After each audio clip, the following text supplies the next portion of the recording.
Hello, everyone out there on the internet land, and welcome to another post show breakdown here at BC Wrestle Pod.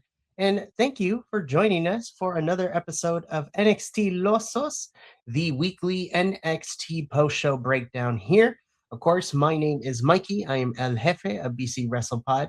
And as you can see, it's just me tonight and my laggy internet. So this is going to be a very fun one, which is always not a fun one, honestly. But yeah, so we're going to wait until I restabilize because that's going to be fun. Okay, there we go. Alrighty. So tonight I am here to break down the February 3rd edition of NXT, which was a lot of interesting moving parts. Of course, we are in the midst of another reset and a rebrand as certain stars have now moved on up to the main roster. And now we got to establish where we're going with some of our stories in these divisions. So I'm not going to bore you. This is going to be a relatively short one since it is just me. But before we get into all of that, YouTube, Twitch, and Kick is where you can find all of our lives as well as on YouTube for the edited reviews. We have social media at BC WrestlePod, where you guys can find us for the report cards and the previews of the weekly shows and everything, which is going to be fantastic. And on top of that, you are also going to be finding some other stuff as well. Merchandise at our shop, bcwrestlepodshop.fourthwall.com. And on top of that, we also have a coffee bot where if you want to help us pay for these streaming services and these pay-per-views out here, please be our guest, but no pressure. Alrighty, well, with that out of the way, let's just jump straight into it. So we kicked NXT off of this particular week with some breaking news. It is officially made that Shawn Michaels has appointed Robert Stone as our interim GM for NXT. This is on the backs of our former general manager, Ava. Her contract came up in WWE and she decided not to renew it. So, therefore, Robert Stone is our interim NXT GM. And we're going to see that Robert Stone is we're going to give him some time because he tends to be pushed over a lot. But that is his character here in NXT. But apparently, Shawn Michaels also doesn't pay attention to what he's doing with the Diamond Collective over in TNA and how his personality is over there. But I digress. So, Robert Stone, this is his first show for his tenure as interim general manager of NXT. And let's just get into how his first show went. So we officially get things started with our opening match here. This is a triple threat for the NXT Women's North American Championship. This is the champion, Izzy Dame, taking on the challengers of former NXT Women's North American Champion, Thea Hale. And of course, you know, the Latina with all the power from Miami in Lola Vice. As much as I was excited for this match, I kind of figured that Izzy wasn't going to lose here because of another particular person who's been running around with Izzy over the last couple of weeks, which I'm going to talk about at the very end of this match. I thought this match was very solid, opened up the show, and it's a triple threat, so essentially anything goes, no DQs, nothing of that sort, no way to get disqualified, which is interesting because we play hard and fast with the triple threat rules, but I am not the person in charge of the booking, and that is the rules that were set before us. I say that this match was good, but not great because my only critique that I have about this match is I'm noticing a trend when it comes to certain women's matches in NXT where we are moving from spot to spot, which is not necessarily a bad thing. Because this is professional wrestling entertainment, you have to entertain the crowd and you have to pick your spots and you go from spot to spot. But I think the problem that I'm having is that some of the in ring psychology, and this is just me, kind of feels that it's not necessarily being taken care of. The women in this match in particular are going from spot to spot, but there doesn't seem to be a lot of selling, which is fine. Sometimes the no sell spots and not selling is great. But in a triple threat where anything goes, you kind of have to make the moves devastating because one of the big rules, at least of how I see professional wrestling can sometimes be improv, where it's yes and. So you got to make your scene partner look credible by selling for them. But it seems that they are moving from spot to spot without really taking the chance to breathe and sell. But other than that, it didn't really take away too much of my enjoyment of this match. It's just something that I'm noticing, especially with our women's matches here in NXT. We would have a bit of an interference from Miss Kalani Jordan as she cost Lola Vice the match, which Izzy Dame takes advantage of, and she ends up retaining her championship here. We are on the collision course for Izzy and Tatum for this championship. I still feel a little weird how the story is progressing with this, with the fact that Izzy cost Tatum her NXT Women's Championship. Tatum technically wins the revenge match.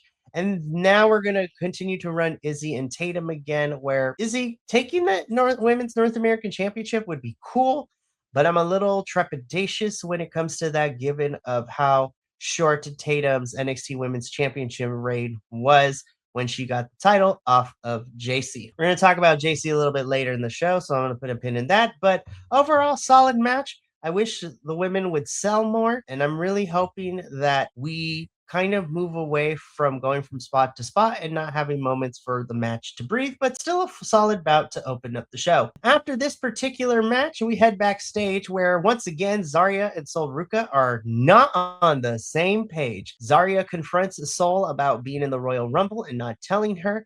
And Sol says that tonight they're here to win the TNA Knockouts Tag Team Champions, and she's going to win them for herself. And that makes Zarya a little upset. We're going to put a pin into our favorite couple, and we're going to talk about them during the match because it seems I think we are officially having a direction of where we're going as to Zarya and Sol kind of finally breaking up, and that feud is going to start at some point. After that, though, backstage, we see that Lexis King, the craziest painted beard of all professional wrestling, and Stacks, the current TNA International Champion, have some words with Chase U, specifically Uriah Connors, telling him that he needs to, go along with his birthright because of who his family is in the wrestling world.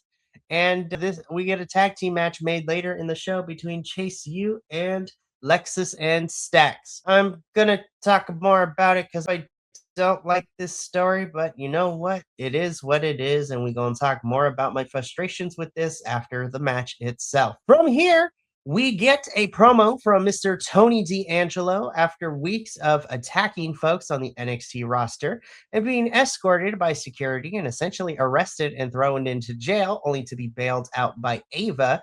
Tony finally addresses as to what he is doing and why he is here.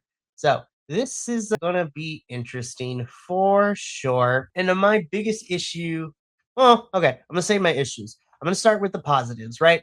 So the positives is I am glad that Tony D'Angelo finally allows us and he lets us in with his promo as to why he is here and why he's been doing what he's doing. But then he told us, and I'm a little perplexed because he's been attacking everybody but who he was attending to. So Tony's promo can be boiled down to two things here, right? So the first thing, Tony D'Angelo stated that Dark State took everything from him, so he is going to dismantle Dark State. I don't know if this means Tony is going to run the gauntlet and he's going to take out the members of Dark State one by one, or if he's going to get some backup. But I'm here for it. But it's really weird because Tony was taken off television. We don't know what happened to Tony. That was never really addressed.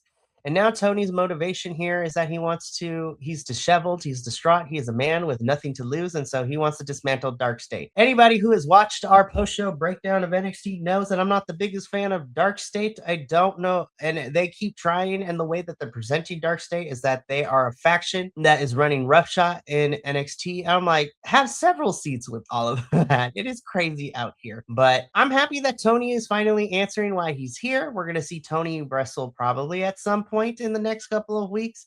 Again, we either are going to go one by one through Dark State or run the gauntlet and have Tony face all four, in a gauntlet match style. But, at least we're putting wheels to Tony, and now it's not just him showing up, not talking, beating up wrestlers. And stay tuned as we continue to look at this developing story. Moving on. So, We have another men's speed championship tournament to determine the number one contender who's going to face Jasper Troy here in a couple of weeks.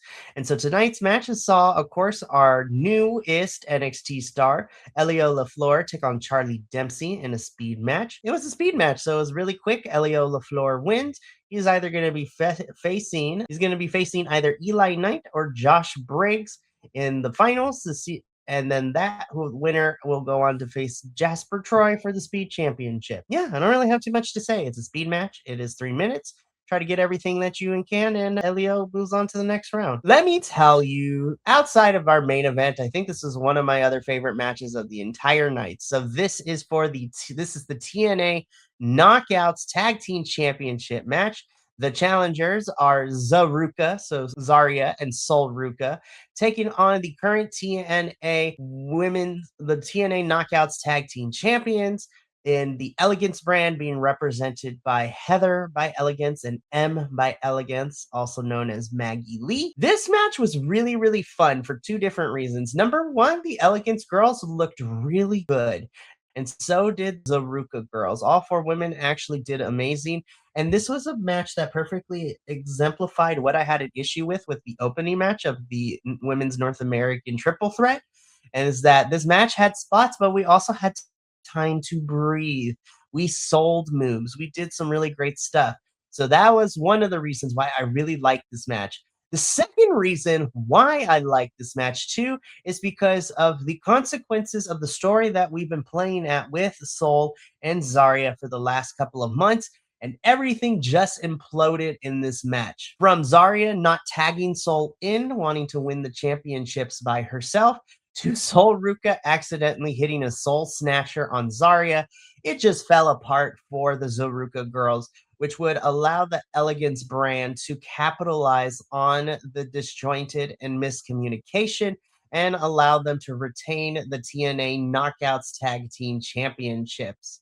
So we are in some hot water with Sol and Zarya as these girls are not on the same page. The relationship is at its breaking point, and we would see that no better than what happens next. But these pictures explain the downfall of the Zaruka is distraught after hitting a Soul Snatcher, and the Elegance brand capitalized by picking up the win here. Yeah, Zaruka, this was a big hit to their relationship. So after that amazing match, we had this where we had Lexus and Stax take on and beat Chase U.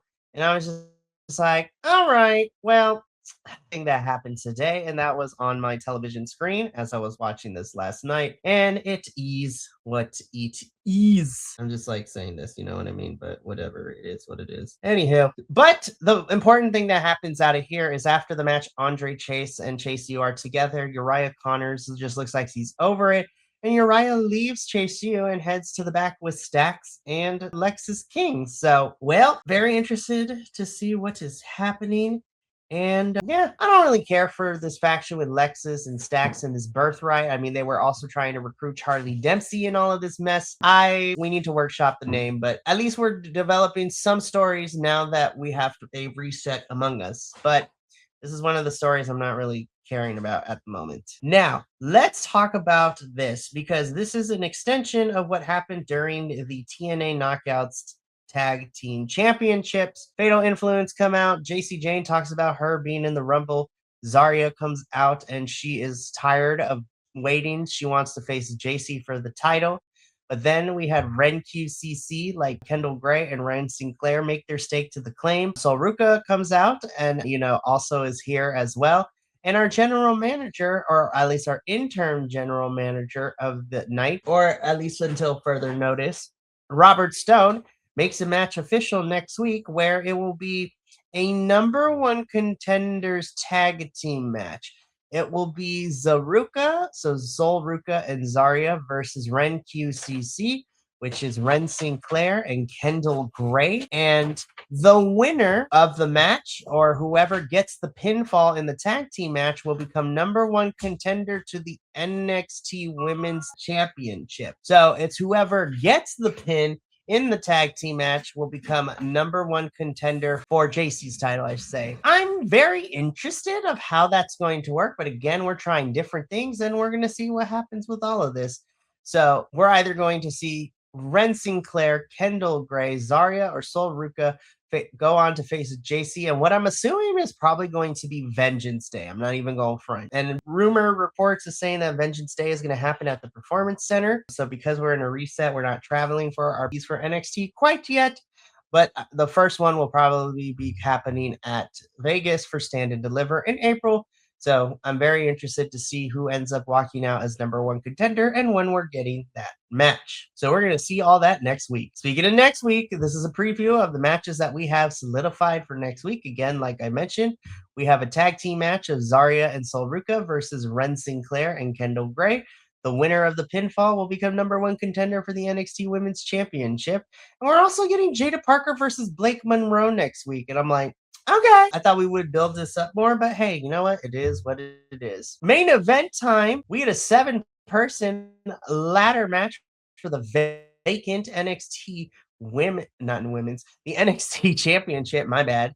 And our participants as follows. From left to right, we have Keanu Carver, Joe Hendry, Dion Lennox, Sean Legacy, Shiloh Hill, Ricky Saints, and the current WWE Evolve Men's Champion in Jackson Drake. I had a blast with this. I was a little worried because I was just like, this is a lot of people. Usually ladder matches, we only have 6 individuals, sometimes 7, but 6 is usually the limit. But we had 7 individuals. We had a ladder match inside the tiny performance center of it all.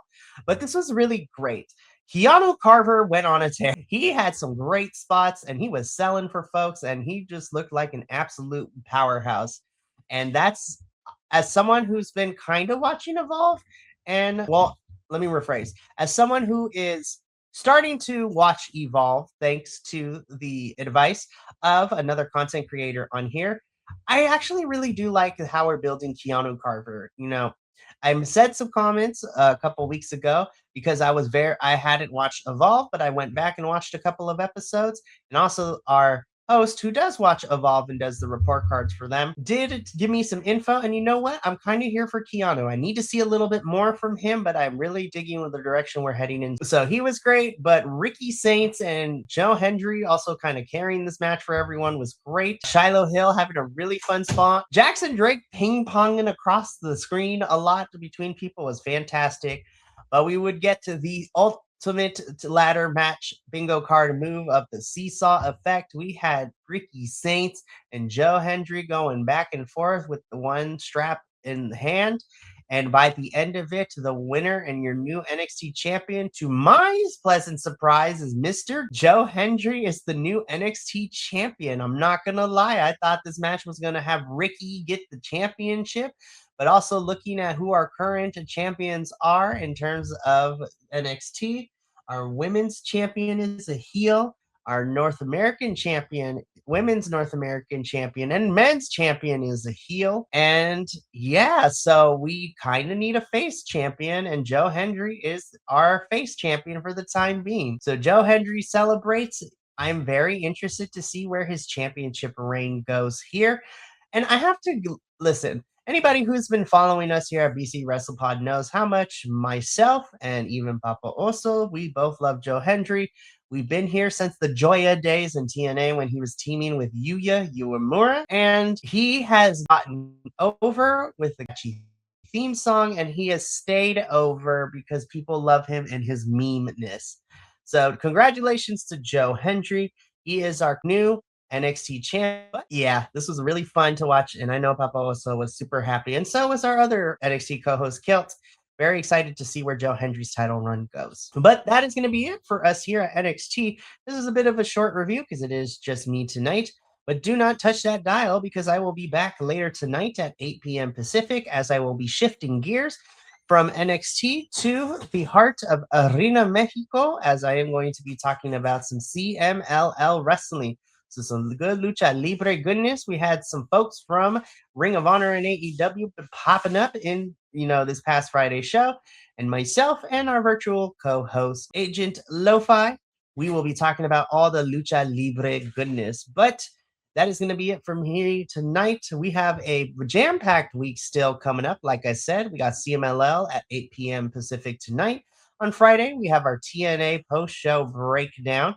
And then on Saturday, I will be here to do a live watch along for MLW's Battle Riot 8, where Mads Kruger will be putting his title on the line against 39 other individuals. And who will walk out as our new MLW World Heavyweight Champion?